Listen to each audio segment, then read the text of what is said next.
Hello प्यारे बच्चों, इस वीडियो में हम प्रश्नावली 1D को कवर करेंगे।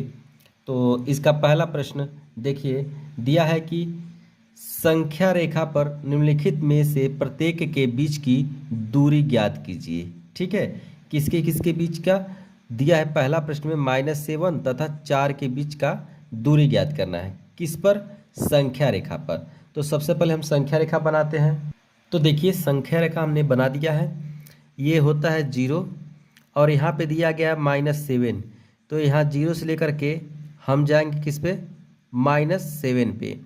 फिर दिया है 4, तो 0 से लेकर के किस पे जाएंगे? यहाँ पे 4। ठीक है, अब यहाँ पे आपको इन दोनों बिंदुओं के बीच का हमको क्या निकालना है? दूरी ज्ञात करना है। ठीक है, तो इसमें देखिए, जो बड़ा होता है, जो संख्या बड़ा होता है उसमें से कम को घटा देते हैं। तो यहाँ पे हम देख रहे हैं -7 तथा 4 में सबसे बड़ा 4 संख्या है। क्यों? क्योंकि यह धनात्मक है और यह संख्या जो है ऋणात्मक है। तो इसलिए -7 4 में से घट जाएगा। तो यहाँ पे इन बिंदुओं के बीच का दूरी क्या हो जाएगा? देखिए, माइनस यहाँ पे 4 में से क्या घटाएंगे? -7। यहाँ पे -7 घटाएंगे। ठीक है, अब यहाँ पे इक्वल का साइन दे देंगे। यहाँ पे 4, और इस तरह से जब भी स्थिति बने तो ये माइनस और ये ब्रैकेट लगा के फिर माइनस, तो जैसे ही ब्रैकेट हम खोलते हैं तो यहाँ हो जाएगा प्लस।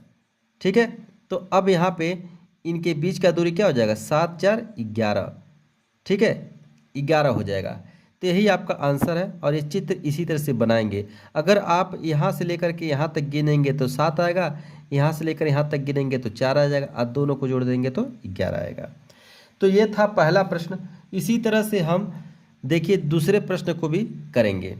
तो यहाँ पे देखिए दिया है -7 तथा निरपेक्ष 7 दिया है। यहाँ पे निरपेक्ष मान यहाँ पे इसका 7 दिया है। ठीक है, यानी इसको आप कह सकते हैं -7 तथा माड -7 का आपके बीच इन दोनों के बीच का दूरी ज्ञात करना है।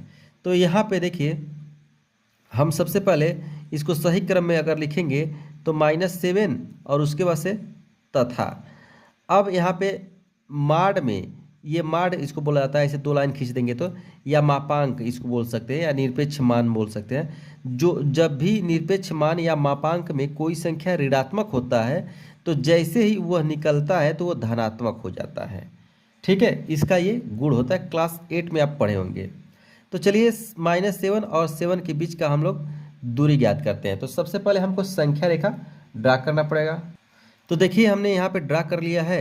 अब यहाँ से देखिए, यहाँ से -7 को रिप्रेजेंट करेंगे अगर, तो 0 से उठाएंगे, यहाँ पे -7 पे जाएंगे। फिर यहाँ पे 7 है तो 0 से उठा करके यहाँ पे +7 पे जाएंगे। अब यहाँ पे देखिए, इन -7 और 7 में सबसे बड़ी संख्या कौन है? तो ये आप देख रहे हैं कि प्लस जो 7 है ये सबसे बड़ी संख्या है। क्यों? क्योंकि इसके सामने माइनस जो है, इस 7 के आगे -7 लग जाता है, और जब भी -7 लग जाएगा तो वह 0 से संख्या छोटा हो जाता है। तो इसलिए सबसे बड़ी संख्या 7 है। अब उसमें से घटाना क्या है? -7। ठीक है, तो यहाँ माइनस लगा के ब्रैकेट लगा देते हैं। अब देखिए, यहाँ पे 7 हो गया, और जैसे ही ब्रैकेट खुलता है तो यहाँ पे हो जाएगा प्लस। तो यहाँ पे आपको संख्या क्या मिल गया? 14, यानी दोनों प्लस का है तो जुड़ जाएगा 14। यहाँ से लेकर यहाँ तक का 7, यहाँ से लेकर यहाँ तक का 7, यानी इन दोनों बिंदुओं के, यानी इन दोनों नंबरों के बीच का जो दूरी है वो 14 है। इसी तरह से हम तीसरे प्रश्न को भी हल कर सकते हैं। तो यहाँ पर भी देखिए -3 और 4 है। तो यहाँ पर भी आप एक संख्या रेखा ड्रा करेंगे। 0 यहाँ पे होता है, यहाँ 1 होता है, यहाँ पे 2 होता है, यहाँ पे 3 होता है, और यहाँ पे 4 होता है। आगे आप बढ़ा सकते हैं, लेकिन जितना का हमको ज़रूरत है उतना ही हम लोग बनाते हैं। तो 1 हो गया, माइनस का 2 हो गया, माइनस का 3 हो गया, और माइनस का 4 हो गया। तो यहाँ पे देखिए, -3 को अगर रिप्रेजेंट करेंगे तो 0 से लेकर के यहाँ -3 आएगा। फिर 4 को जब रिप्रेजेंट करेंगे तो 0 से लेकर के यहाँ पे 4 तक आएगा। अब -3 और 4 के बीच का हमको दूरी निकालना है। तो जो सबसे बड़ा होता है संख्या, उसमें से छोटे को घटा देते हैं। तो आप देख रहे हैं कि ये धनात्मक है और ये ऋणात्मक है। तो ये वाला संख्या जो है सबसे बड़ी संख्या होगा इन दोनों में। ठीक है, तो यहाँ पे 4 लिख लेंगे और 4 में से घटा देंगे क्या? -3। तो -3 यहाँ पे घटा देंगे। फिर यहाँ पे देखिए 4 हो गया, ये माइनस हो गया, ये माइनस, तो जैसे ही हम ब्रैकेट खोलते हैं तो ये माइनस यहाँ पे आकर के प्लस बना देता है, तो ये प्लस हो गया। तो अब देखिए यहाँ पे 7 4 11 यहाँ पे हो गया, सॉरी यहाँ पे 3 रहेगा, ठीक है, यहाँ पे 3। अब 4 3 इसको जोड़ेंगे तो क्या होगा, यहाँ पे 7 होगा, ठीक है। तो इस तरह से यहाँ पे इन दोनों नंबरों के बीच का जो दूरी है लेकर कितना हो गया, 7 हो गया। इसी तरह से अगर हमको ज्ञात करना रहे इन दोनों बिंदुओं के बीच का दूरी -1 तथा 1 के बीच के, तो देखिए इसका भी ठीक इसी तरह से कर देंगे। यहाँ पे कर देंगे 0, यहाँ पे कर देंगे 1, यहाँ पे कर देंगे 2, इधर कर देंगे -1, यहाँ कर देंगे -2। अब इसको देखिए 1 को रिप्रेजेंट करेंगे तो यहाँ से उठाकर यहाँ कर देंगे, फिर -1 को रिप्रेजेंट किए, -2 को रिप्रेजेंट करेंगे तो यहाँ पे आप ऐसे लेकर के आएंगे यहाँ पे, ठीक है। अब ध्यान दीजिए इन दोनों में सबसे बड़ा कौन होगा, तो आप जानते हैं जो ज़्यादा कर्जा लिया होता है वो सबसे छोटा होता है, तो ये ज़्यादा कर्जा लिया है, ठीक है, यानी ये ज़्यादा है माइनस और ये माइनस कम है, तो सबसे बड़ा ये होगा। इससे बड़ा कौन होगा, ये होगा, क्योंकि ये कम कर्जा लिया है। तो इसके और इसके बीच का यानी -1 तथा -2 के बीच का हमको क्या निकालना है, दूरी।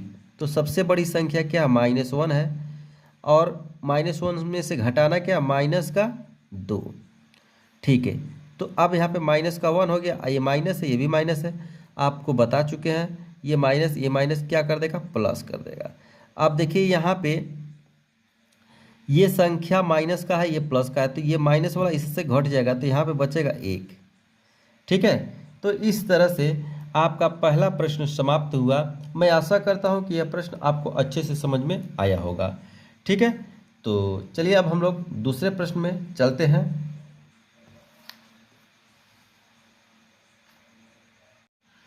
दिया है दूसरा प्रश्न में, संख्या रेखा पर वे बिंदु प्रदर्शित कीजिए। क्या प्रदर्शित करना है, बिंदु प्रदर्शित कीजिए जो निम्नलिखित शर्तों को संतुष्ट करते हैं, ठीक है। एक संख्या रेखा पे क्या करना है, हमको बिंदु को दर्शाना है, और ये पहला प्रश्न है। तो चलिए इसको हम सॉल्व करते हैं। तो प्यारे बच्चों, आपको सबसे पहले माड को समझना पड़ेगा। आप माड को देखिए, माड जब भी ऐसे लिखा रहता है तो एक यक्स का आता है वैल्यू धनात्मक में और एक जो है ऋणात्मक में आता है, ठीक है।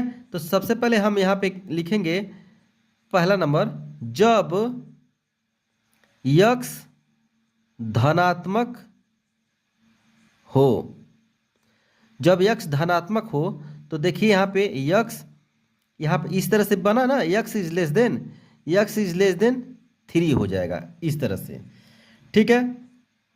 तो ये मिल गया।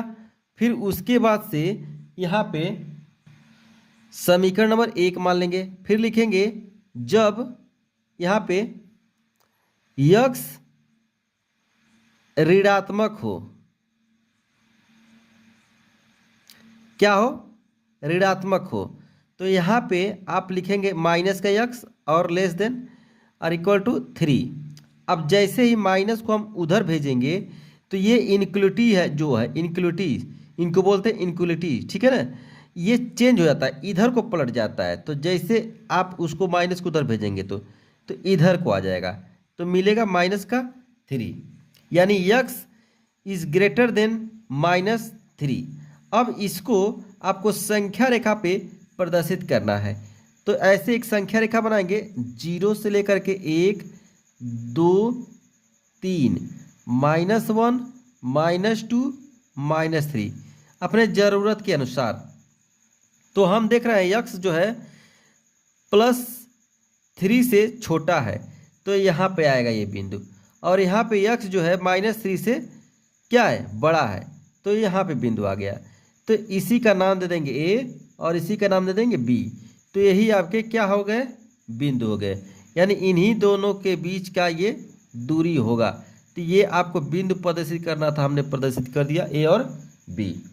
इसी तरह से ये भी प्रश्न हो जाएंगे। तो देखिए इसको कैसे करते हैं, यहाँ पर भी वही होगा, 2 वैल्यू होंगे, माइनस का और प्लस का, जैसे ये आप किए हैं। तो यहाँ पे देखिए लिखेंगे जब यक्स धनात्मक हो, तो जब यक्स धनात्मक है तो यक्स बराबर करड़ी में 2 मिलेगा। फिर इसके बाद से लिखेंगे जब यक्स ऋणात्मक हो तो क्या मिलेगा, यक्स माइनस का मिलेगा इक्वल टू माइनस का रूट में 2, sorry minus x equal to root में 2, ये दिया है। अब माइनस को उधर भेजेंगे तो यक्स इक्वल टू माइनस का करड़ी में 2। ठीक है, अब ध्यान दीजिए प्यारे बच्चों, करड़ी में 2 का मान क्या होता है, 1.41 इतना होता है, यानी 1 से थोड़ा सा बड़ा। तो जब इसको आप संख्या रेखा पे दर्शाएंगे तो देखिए कैसे, यहाँ पे एक संख्या रेखा बनाएंगे, यहाँ 0 होता है, यहाँ -1 होता है और यहाँ -2 होता है, यहाँ 1 होता है, यहाँ पे 2 होता है। ठीक है, इसको जब दर्शाएंगे तो आप जानते हैं 1 और 1 यहाँ पे 1 होता है और थोड़ा सा पॉइंट बढ़ा करके, यानी गिनेंगे 1 2 3 4 यहाँ पे होता है। ठीक है, इसी तरह से इधर भी गिनेंगे तो यहाँ पर होगा, यानी ये दोनों आपको बिंदु मिल गए। यहाँ पर भी नाम दे सकते A B, तो यही आपको बिंदु ज्ञात करना था। ठीक है, तो यही आपको बिंदु क्या करना था, प्रदर्शित करना था। चलिए अब हम लोग तीसरे प्रश्न को देखते हैं। तो देखिए यहाँ पे तीसरा प्रश्न है, ये भी आसान प्रश्न है। तो इस तरह से स्थिति बन रहा है, तो इस 2 को जब आप उधर भेजेंगे तो देखिए यक्स माड़ यक्स अपान 2 है, यानी अपान जब भी लग जाए यानी बटे के रूप में लग जाए तो वो भाग के रूप में होता है। आज जब भाग के रूप में वो होता है तो बराबर के उधर भेजते हैं तो किस में चला जाता है, गुणा के रूप में। तो इस तरह से आप इसको जब हल करेंगे तो माड़ यक्स इक्वल टू 6 दूनी 12 मिलेगा। अब आपको पता है कि यक्स माड में जब होता है तो उसके कितने वैल्यू होते हैं, 2 वैल्यू होते हैं। जैसे कि यहाँ पे हम लिख दे रहे हैं माड यक्स इक्वल टू, एक होगा यक्स, एक होगा माइनस का यक्स। तो इसी तरह से हम इसको हल करेंगे जैसे पहले वाले प्रश्नों को हमने हल किया है। लिखेंगे जब यक्स क्या हो, धनात्मक हो, तो यक्स बराबर क्या मिलेगा, 12 मिलेगा। ठीक है, इसी तरह से जब यक्स क्या हो, ऋणात्मक हो, तो यहाँ पे माइनस लगा दीजिए और बराबर 12 है। अब इस माइनस को हम उधर भेजेंगे तो यक्स बराबर क्या हो जाएगा, -12 हो जाएगा। ठीक है, अब इसको संख्या रेखा पे क्या करना है, हमको प्रदर्शित करना है। तो देखिए यहाँ पे इसको हम यहाँ से कर दे रहे हैं, बड़ा सा बना रहे हैं। यहाँ पे 0 हो गया, यहाँ 1 हो गया, 2 हो गया। तो इस तरह से हमने क्या कर लिया, प्रदर्शित कर दिया। अब बिंदु ज्ञात करना है, यानी यक्स बराबर 12, तो 12 वाला यहाँ पे आएगा, ये वाला बिंदु। ठीक है, यहाँ पे 0 से लेकर के यहाँ तक। फिर उसके बाद इधर भी आएगा तो ये वाला बिंदु, यहाँ पे आप नाम दे सकते हैं PQ, हमने नाम दे दिया A और B। तो इसी बिंदु को आपको क्या करना था, दर्शाना था। ठीक है, यानी प्रदर्शित करना था। अब इसी तरह से इसको करना है, तो इसमें आपको 2 पार्ट मिलेंगे। ठीक है, तो पहला पार्ट देखिए क्या है, दिया है इसमें कि यक्स इज लेस देन माड यक्स, यहाँ पे दिया है, और एक दिया है माड यक्स इज लेस देन 2। तो सबसे पहले हम इसको हल करेंगे। तो यहाँ पे इसको आप लिख सकते हैं, देखिए एक जो है माड यक्स से छोटा है, तो आप इसको लिख सकते हैं माड यक्स इज ग्रेटर देन 1। अब यहाँ पे आप लिखेंगे जब यक्स धनात्मक हो, तो यक्स इज ग्रेटर देन 1 हो जाएगा। ठीक है, अब दूसरा नंबर, जब यक्स ऋणात्मक हो। ठीक है, जब यक्स ऋणात्मक होगा तो देखिए यहाँ पे माइनस का यक्स हो जाएगा ग्रेटर देन 1। अब इस माइनस को जब उधर भेजेंगे तो इस तरह से जब रहता है तो ये क्या कर जाता है, पलटी कर जाता है, नहीं उल्टा हो जाता है। तो देखिए यहाँ पे माइनस यक्स, अब इसको माइनस को भेजेंगे तो ये इधर को मुंह खुला तो उधर को मुंह खुल जाएगा, तो -1 हो जाएगा बड़ा। अब इसको आप संख्या रेखा पे क्या करेंगे, प्रदर्शित कर देंगे। तो संख्या रेखा पे प्रदर्शित करेंगे, देखिए क्या होगा, यहाँ 0 हो गया, यहाँ 1 हो गया, यहाँ पे -1 हो गया। तो आपको पॉइंट क्या मिलेगा, एक तो एक है यहाँ मिलेगा, और एक माइनस का है यहाँ पे। तो यहाँ पर अब नाम देंगे ए और बी। इसी तरह से आप जब इसको लेंगे माड यक्स लेस देन 2, तो यहाँ पर पहला नंबर लिखेंगे जब यक्स धनात्मक हो। जब यक्स धनात्मक होगा तो क्या होगा, तो यहाँ पे यक्स इज लेस देन 2 होगा। फिर दूसरा नंबर जब यक्स ऋणात्मक हो, क्या हो, यक्स ऋणात्मक हो। तो यहाँ पे देखिए यक्स माइनस का कर देंगे और ये इस तरह से मिलेगा। यहाँ पे प्लस कर दिए थे, यहाँ पे माइनस कर दिए थे। अब माइनस को उधर भेज देंगे तो यक्स क्या हो जाएगा, ग्रेटर देन -2। इसको भी आप संख्या रेखा पे क्या कर देंगे, प्रदर्शित कर देंगे। तो यहाँ पे हो गया 0, यहाँ पे 1, यहाँ पे 2, यहाँ पे -1, यहाँ पे -2। ठीक है, तो यहाँ पे पॉइंट यहाँ पे आएगा और एक यहाँ पे आएगा। इसका भी नाम ए और बी ही दे देंगे, और चाहे तो आप PQ भी दे देंगे। ठीक है, तो प्यारे बच्चों, मैं आशा करता हूँ कि यह प्रश्न आपको अच्छे से समझ में आ गया होगा। अब चलिए हम लोग तीसरे प्रश्न की तरफ चलते हैं। तो देखिए तीसरे प्रश्न में दिया है कि निम्नलिखित संख्या युग्मों के यानी जोड़ों के बीच स्थित चिन्ह यानी प्रश्नवाचक चिन्ह के स्थान पर less than, equal to, greater than में से उचित प्रतीक लगाइए। तो यहाँ पे प्यारे बच्चे इसको हम हल करेंगे। ठीक है, अब देखिए यहाँ पे ये माड है, ठीक है, और यहाँ पे 7 में से जब 2 गज जाएगा तो बचेगा 5 माड में। ठीक है, और यहाँ पे आपको खाली स्थान छोड़ देना है, यानी यहाँ पे भरना है। फिर देखिए माड जो है 7 है माड में है, तो ये 7 हो जाएगा यहाँ पे। ठीक है, और ये भी निकलेगा तो क्या हो जाएगा, 2 हो जाएगा। फिर ये भी निकलेगा तो क्या हो जाएगा, 5 हो जाएगा, और यहाँ पे खाली स्थान। अब इसमें से घटेगा तो क्या आएगा, 5 आएगा। तो हम देख रहे हैं इधर भी 5 है, इधर भी 5 है, तो इसलिए यहाँ पे बराबर का चिन्ह आ जाएगा, यानी ये वाला चिन्ह आएगा। ठीक है, तो इस तरह से इसको आपको हल कर लेना है या भर लेना है। यहाँ पे हम देख रहे हैं तो यहाँ पे 8 है, और ये माइनस और ये माइनस जैसे ही खुलता है ब्रैकेट तो हो जाता है प्लस। ठीक है, और यहाँ माड में यहाँ पे आपको चिन्ह भरना है, क्या रहेगा। तो यहाँ पे देखिए, यहाँ पे इसको आप माड में से निकालेंगे तो 8 हो जाएगा। अब ये माड है तो ध्यान दीजिए, जब भी कोई संख्या माड में रहता है जैसे -x, तो निकलता है तो यक्स आ जाता है।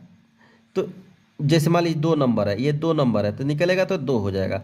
इसी तरह से यहाँ पे -3 है तो निकलेगा तो +3 आएगा, लेकिन यहाँ पे माइनस आगे है तो इस तरह से लिख देंगे। अब यहाँ पे 8 3 क्या हो जाएगा, 11 हो जाएगा, यहाँ पे भरना है। अब इसमें से घटेगा तो 5 हो जाएगा। अब यहाँ आप देख रहे हैं कि कोई संख्या बड़ा है और कोई संख्या छोटा है, तो ये बड़ा है तो इधर का मुंह खुला रहेगा, इस तरह से ये कर देंगे। ठीक है, इधर का मुंह खुला रहेगा। अब इसी तरह से हम जब आगे बढ़ते हैं तो यहाँ देखते हैं, ध्यान दीजिए, यहाँ पे कुछ मैं बताना चाह रहा हूँ।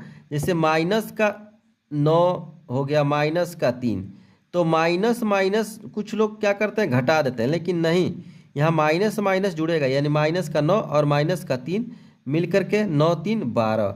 इसी तरह से -1 -2 कितना हो जाएगा, -3 हो जाएगा। तो इस तरह से आप जब इसको जोड़ेंगे अंदर माड में यहाँ पे, तो माइनस का क्या हो जाएगा 12, और यहाँ पे भरना है आपको। अब यहाँ पे देख रहे हैं तो यहाँ पे माड है तो यह निकलेगा, तो यहाँ पे 9 हो गया। अब ये भी निकलेगा तो क्या होगा, यहाँ पे 3 निकलेगा प्लस का, लेकिन यहाँ माइनस है तो माइनस हो जाएगा। फिर यहाँ पे ये निकलेगा तो 12 हो जाएगा, और यहाँ घट जाएगा तो कितना हो जाएगा, यहाँ पे तो घटेगा तो 6 हो जाएगा। तो फिर देख रहे हैं ये बड़ा है, तो इस तरह से इधर का ही मुँह खुले रहेगा। अब इसमें हम आगे आएंगे, देखेंगे इसमें से जब इसको घटाएंगे तो -2 माड में आएगा, यहाँ भरना है। फिर यहाँ पे 3 हो जाएगा, अब यहाँ पे -5 आ जाएगा। ठीक है, ये निकलेगा तो 2 होगा, और यहाँ पे भरना है, यहाँ पे निकालेंगे तो -2। अब देख रहे हैं कि ये संख्या बड़ा है तो इधर का मुंह खुल जाएगा। ठीक है, तो यही आपको क्या करना था, भरना था। ठीक है, तो चलिए अब हम लोग आगे का प्रश्न देखते हैं। मैं आशा करता हूं कि आपको प्रश्न अच्छे से समझ में आ रहे होंगे। तो देखिए प्यारे बच्चों, दिया है कि करड़ी में 2 और करड़ी में 3 के बीच दो अपरिमेय संख्या ज्ञात कीजिए। ठीक है, तो देखिए हम कुछ बता रहे हैं। यहाँ पे दिया है करड़ी में 2, ठीक है। तो करड़ी में 2 है, तो इसको और आगे अगर बढ़ाएंगे तो करड़ी में 2.1 हो जाएगा इस तरह से। फिर आप आगे जाएंगे तो करड़ी में 2.2 हो जाएगा इसी तरह से। कड़ी में 2.3 हो जाएगा, कड़ी में 2.4 हो जाएगा, कड़ी में 2.5 हो जाएगा। इसी तरह से करते करते कड़ी में 2.9 हो जाएगा और अंत में आपको आएगा कड़ी में 3। ठीक है, तो हम देख रहे हैं कड़ी में 2 और कड़ी में 3 के बीच कितने अपरिमेय संख्या हैं। गिनेंगे तो इस तरह से इतने अपरिमेय संख्याएं मिल जाएंगे।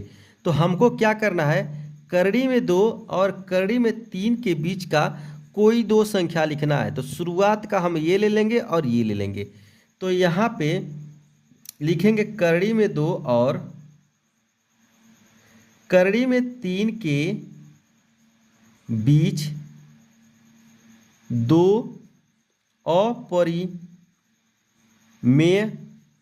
संख्या। तो इसी में से ले लेंगे करड़ी में 2.1 और करड़ी में 2.2। ये आपका आंसर हो गया, ये वाला लाइन।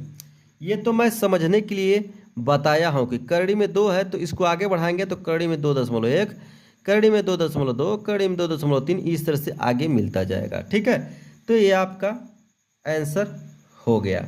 चलिए अब इसको हम हल करते हैं। देखिए दिया है 2 और 2.5 के बीच दो अपरिमेय संख्याएं ज्ञात करना है। अपरिमेय संख्या, ठीक है ना। जैसे कि यहाँ पे अपरिमेय संख्या होता है, जैसे अगर एक लिख करके ऐसे से 10, 2 0, एक लिख कर 3 0, एक लिख करके 4 0, एक ऐसे, तो ये क्या है, अपरिमेय संख्या है। ठीक है, इसी तरह से आप आगे निकाल लेंगे। तो हमको निकालना है किसमें से, 2 और 2.5 के बीच में। तो आंसर में आप लिखेंगे, यहाँ 2 तो लिख देंगे, लेकिन यहाँ पे लिखेंगे एक लिख करके 10, फिर एक लिख करके 2 0, एक लिख करके 3 0, एक लिख करके 4 0। अभी एक हुआ। इसी तरह से आप दूसरा लिखेंगे तो 2 लिख करके यहाँ पे 2 लिख करके 1 0, फिर 2 लिख करके 2 0, 2 लिख करके 3 0, 2 लिख करके 4 0। अभी तो हम 2 लिखे हैं। अगर आपसे पूछा जाए 3 बताइए, ये तो बस समझने के लिए बताया गया है। 3 तो आप यहाँ पे लिख करके 2 लिख करके और 3 लिख करके 3 0, यहाँ पे 3 लिख करके 2 0, 3 लिख करके ऐसे 3 0, 3 लिख करके ऐसे 4 0। तो ऐसे आप आगे बढ़ाते जाएंगे। तो ये दो अपरिमेय संख्याएं आपको लिखना है। ठीक है, यहाँ पे वो संख्या लिख देंगे और एक लिख करके 0, 1 0, फिर एक लिख करके 2 0, फिर एक लिख करके 3 0, एक लिख करके 4 0, ऐसे आप आगे तक बढ़ाते जाएंगे।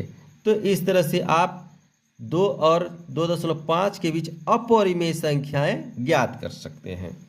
अब दिया है यहाँ पे 1 और 2 के बीच एक अपरिमेय संख्या लिखिए, यानी ज्ञात कीजिए। तो इसका आंसर में आप लिखेंगे 1 और पहले तो सूत्र होता है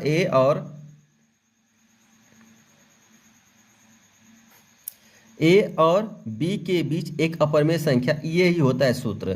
तो इसी तरह से 1 और 2 के बीच लिखेंगे 1 और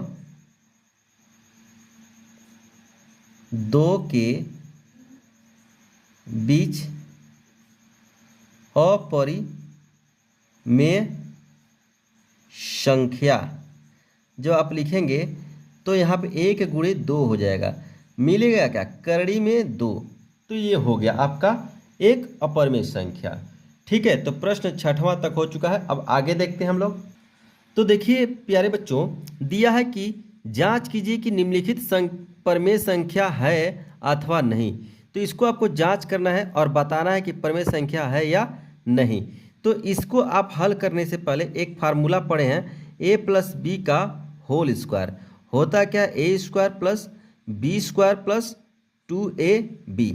तो ये वाला a हो गया, ये वाला b हो गया, यही सब वैल्यू इसमें रख देना है।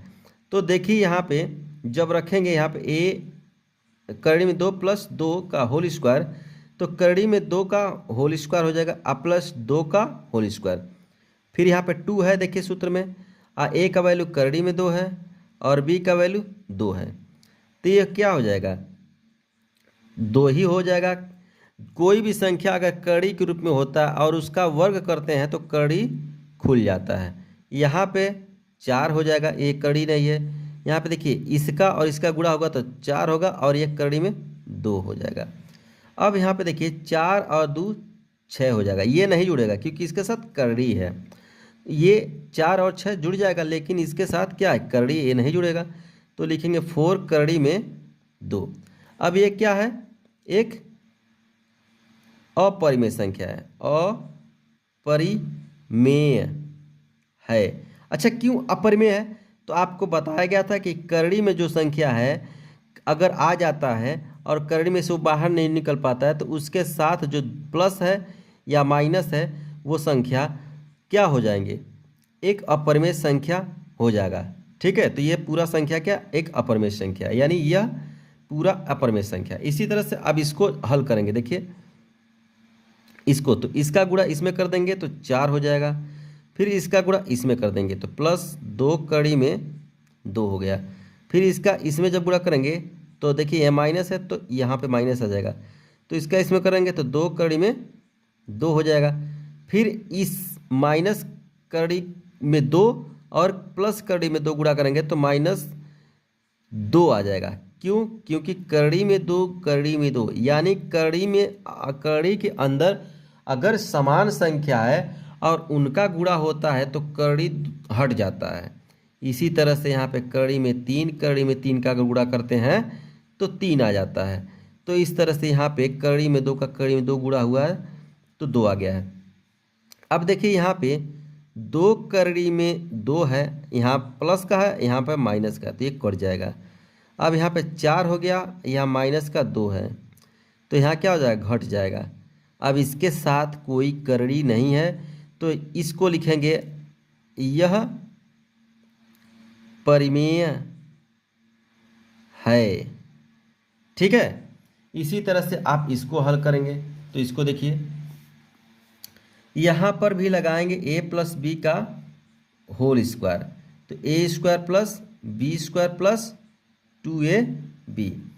तो यहाँ पे देखिए करड़ी में 2 का होल स्क्वायर प्लस करड़ी में 3 का होल स्क्वायर प्लस 2, यहाँ पे करड़ी में 2 करड़ी में 3 है तो इसका स्क्वायरिंग करेंगे तो 2 हो जाएगा, इसका क्या हो जाएगा, 3 हो जाएगा।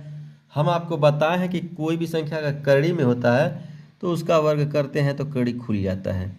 तो अब यहाँ पे देखिए 2 हो गया और ये करड़ी में 2 है और करड़ी में 3 है तो ये हो गया 3 2 5 अब प्लस यहाँ 2 आई करड़ी में 2 गुणे 3 तो यहाँ पे हो जाएगा 6, यानी ये भी कड़ी में है ये भी कड़ी में है तो यहाँ पे 3 दूनी 6 हम कर लेंगे। ठीक है, चलिए तो इस तरह से तीसरा प्रश्न भी हो चुका है। अब हम देखते हैं चौथे प्रश्न को। तो ध्यान दीजिए, जो एक जैसा है उसको एक साथ गुणा करेंगे तो इसके जैसा कौन है, इसके जैसा ये है और इसके जैसा ये है। ठीक है, तो इसको हम एक साथ रख देंगे तो 3 प्लस करड़ी में 2, एक ये हो गया, फिर यहाँ पे 3 माइनस करड़ी में 2 ये हो गया। ठीक है, अब इसको 2 माइनस करड़ी में 3 यहाँ पे और उसके बाद से 2 प्लस करड़ी में 3। तो ध्यान दीजिए इस तरह से जब भी स्थिति बने जैसे a प्लस बी और a माइनस बी तो ये सूत्र होता है a square minus b square का, तो उसी सूत्र से इसको तोड़ेंगे तो इसका जो उसी सूत्र से इसको हल करेंगे। तो देखिए 3 का 3 में स्क्वायर हो जाएगा और करड़ी में 2 का स्क्वायर हो जाएगा, ये तो हो गया। फिर इसी तरह से इसका कर देंगे तो यहाँ 2 का स्क्वायर हो जाएगा, यहाँ पे करड़ी में 3 का स्क्वायर हो जाएगा, ये हो जाएगा 9। ठीक है, और ये हो जाएगा स्क्वायरिंग करेंगे 2, फिर इसी तरह से ये हो जाएगा 4, इसका हो जाएगा 3, तो घटाएंगे तो 7 और इसका घटेगा तो 1, तो यहाँ पे 7 हो गया। अब क्या है ये? परिमेय है, परिमेय है। बस यही आपको करना था, आपको बताना था। ठीक है, तो मैं आशा करता हूँ कि यह 7वां प्रश्न भी अच्छे से आपको समझ में आ गया होगा।